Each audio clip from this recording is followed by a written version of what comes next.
elke serie die eruit gaat, daar proberen we er wel eentje van te kapen eigenlijk. Ja, en soms gaat dat goed en soms is heel de badge verkocht. Ja, en dan vis je achter het net.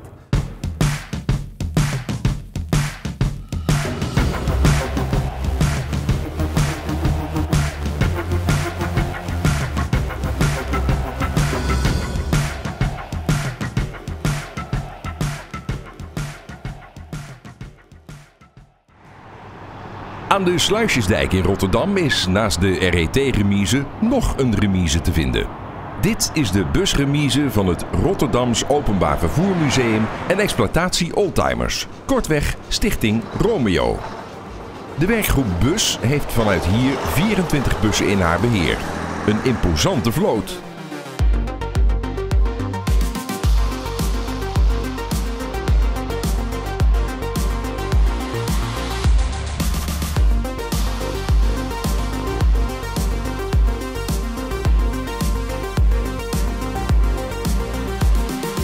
Bijna heel de vloot is van de RET, om het zo maar te zeggen.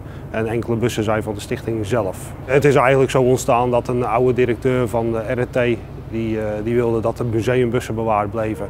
En daar is toen een speciale club voor opgericht.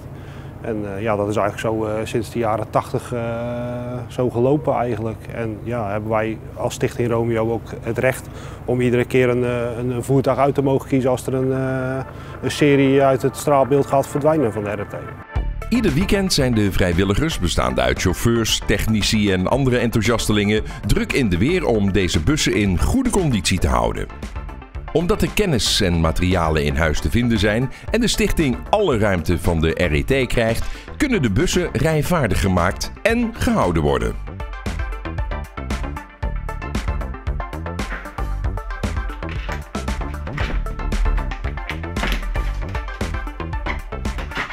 Ja, wij hebben een bestuur, daar communiceer ik mee.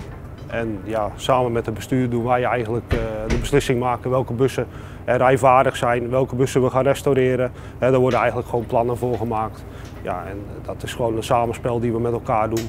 Dus bewaren en laten rijden is onze doelstelling. Er wordt eigenlijk beslist op de algehele staat inderdaad wel, dat is wel een ding wat zeker is. Maar ook gewoon aan de jaartallen eigenlijk.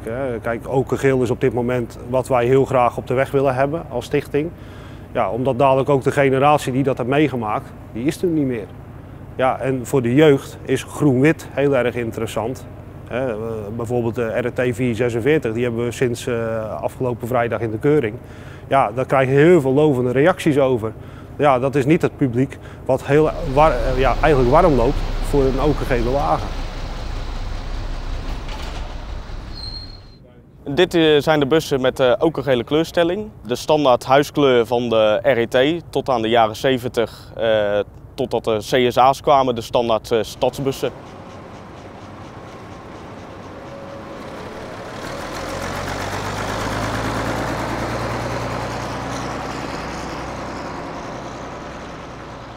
Dit is de 754. Dat is een bus met een kromhoutmotor, chassis van Verul en een carrosserie van Werkspoor. Werkspoor heeft het model sterk afgeleid van een eerder model, de bolramer. In wens van de RET zijn er een aantal aanpassingen aan het uiterlijk gemaakt. Zo werden de bolramen vervangen door vierkante ramen ter voorkoming van weerkaatsing van de interieurverlichting. De bus werd speciaal gebouwd voor stadsdiensten door gebruik te maken van een automatische versnellingsbak en stuurbekrachtiging.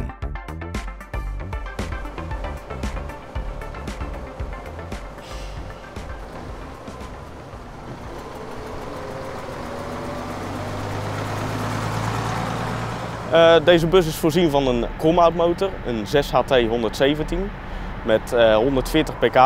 Wat specifiek ook aan de bus is dat hij stuurbekrachtiging heeft. Deze werkt op de toerental van de motor. Dus hoe meer toeren, hoe meer stuurbekrachtiging je hebt. En er zit een Voith Diva 200 versnellingsbak in met 2 versnellingen automaat en 1 overdrijf.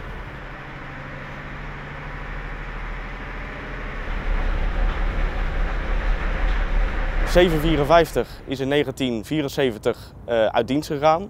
Is toen door 5 particuliere vrijwilligers van de stichting Veteraan Autobussen van de RET overgekocht. En is zodoende al die jaren bij ons in de collectie gebleven.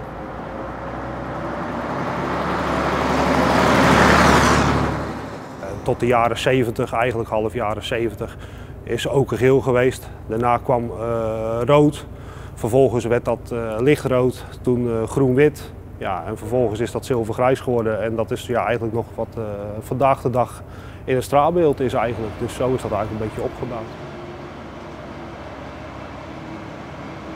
Ja, we zien hier een zogenaamde CSA1.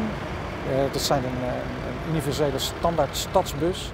Alle stadsvervoersbedrijven in Nederland die moesten van overheidswegen hetzelfde bustype aanschaffen. Enerzijds om de werkgelegenheid in Nederland te houden en anderzijds universeel, makkelijk uitwisselbaar. Eventueel als een ene stad te veel bussen heeft, kunnen ze zo ingezet worden in een andere stad. De bussen allemaal hetzelfde waren. Ja, van dit type bus hebben er bij de RET enkele honderden gereden. Vanaf de jaren 60, eind jaren 60 tot aan 82 en elke keer werden ze vernieuwd. Deze is van het allerlaatste type, CSA1. Daarna zijn ze overgestapt op een andere kleurstelling en werden daarna de vervoersbedrijven vrijgelaten in het bestellen van bussen die ze zelf wilden.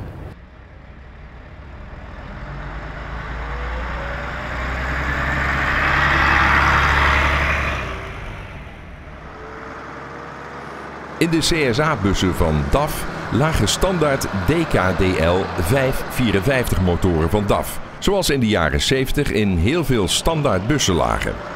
Van 1966 tot 1982 werden deze bussen gebouwd.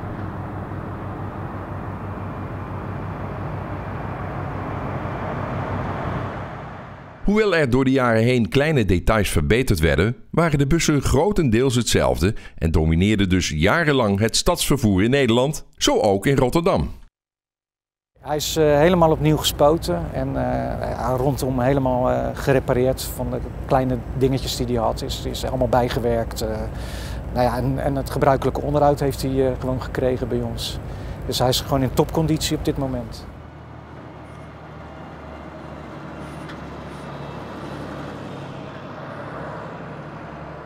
Dit is de 446, een modelbus van het model Duvedek van 1991 en heeft dienst gedaan tot 2006. In 1988 kreeg de RET een nieuwe huisstijl, het groen-wit. Het model Duvedek is door RET ontworpen en door onder andere Berkhoff gebouwd. De motor die in deze bus zit is een DAF SB220, vol automaat met stuurbekrachtiging.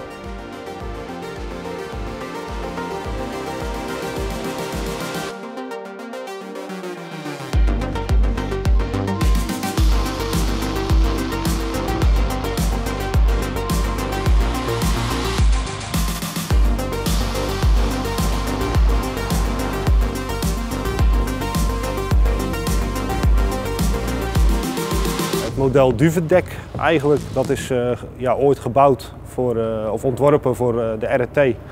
En dat heb je in het hele land terug zien komen eigenlijk. Dus dat is eigenlijk wel een typerend voertuigtype wat aan de RET wel verbonden is.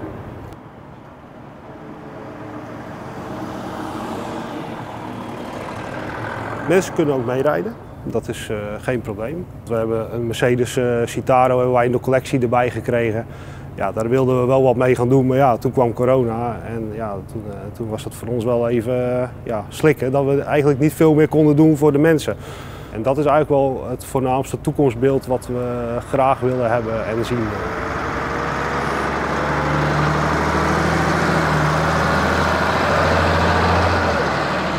Je ziet het, in Rotterdam wordt de geschiedenis van het openbaar vervoer in leven gehouden.